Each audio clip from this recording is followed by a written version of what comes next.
Visita istituzionale ufficiale del prefetto di Agrigento Filippo Romano al comune di Favara. Il rappresentante dello Stato ha incontrato il sindaco Antonio Palumbo e la sua amministrazione comunale, la commissione speciale di liquidazione del dissesto finanziario che proprio in questi giorni sta completando il suo lavoro e il consiglio comunale. Il prefetto con loro ha affrontato le varie tematiche presenti in un grosso comune del sud come Favara, ovvero l'aspetto finanziario, l'aspetto dei lavoratori precari, ma anche ha affrontato il problema dei rifiuti, l'esosità della tassa e tutte le altre problematiche evidenziate dai consiglieri comunali. Il prefetto e quindi lo Stato è vicino ai comuni che sono veramente la frontiera dello Stato, territorio di periferia e molto spesso distanti dalle amministrazioni centrali. Ma per portare innanzitutto la vicinanza dello Stato, i prefetti rappresentano lo Stato centrale, che spesso è troppo distante dai comuni.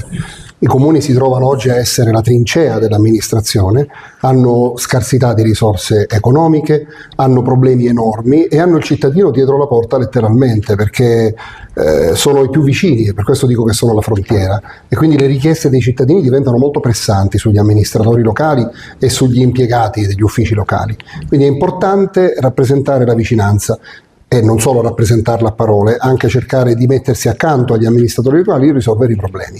Questo lo sto facendo attraverso un giro che coinvolge tutti e 43 i comuni della provincia, ne ho girati già una dozzina, conto di finire entro la stagione primaverile il mio giro, ne sto facendo 1 o 2 a settimana per quanto possibile. È emerso qualcosa di particolare? Sappiamo che nei giorni scorsi ha incontrato, oltre che il sindaco di Favara, anche quello di Porto Empedocle e Casteltermini per la questione dei precari. Sì, comuni che peraltro devo ancora visitare ufficialmente, ma li ho già incontrati più volte per le varie problematiche specifiche che vanno dallo sbarco di migranti a Porto Empedocle al Taratatà di Casteltermini, perché è chiaro che al di là di queste visite con i sindaci si affrontano mano a mano i problemi più scottanti. Adesso il problema è questo della conferma dei precari. Per un paradosso normativo, i comuni che vanno a chiudere il dissesto hanno più difficoltà a confermare i precari per il 2024. Andremo insieme con questi 3 sindaci in assessorato a Palermo proprio per discutere con l'assessore e col direttore generale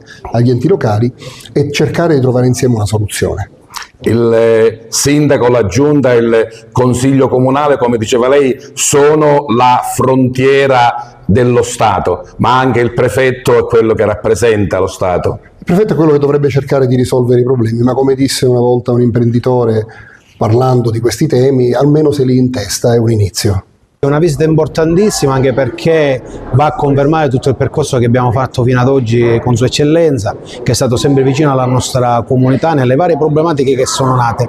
Infatti molte delle criticità che oggi i consiglieri comunali hanno evidenziato ne avevamo già ampiamente discusso col prefetto e si è sempre messo a disposizione, come si è messo a disposizione per la risoluzione del problema dei precari. In questa settimana, inizio settimana prossima, saremo a Palermo a concretizzare le cose che già abbiamo fatto nei scorsi giorni e quindi speriamo di poter risolvere questo problema. Esattamente, siamo stati onorati questa sera di ricevere Sua Eccellenza il Prefetto, per noi anche motivo di vicinanza, visto che rappresenta il governo in una fase particolarmente delicata anche per il comune di Favara, per diverse faccende che anche gli stessi consiglieri hanno voluto far presente a Sua Eccellenza il signor Prefetto Filippo Romano. Nei miei saluti ho voluto specificare quanto Favara si senta purtroppo periferia nonostante le grandi potenzialità.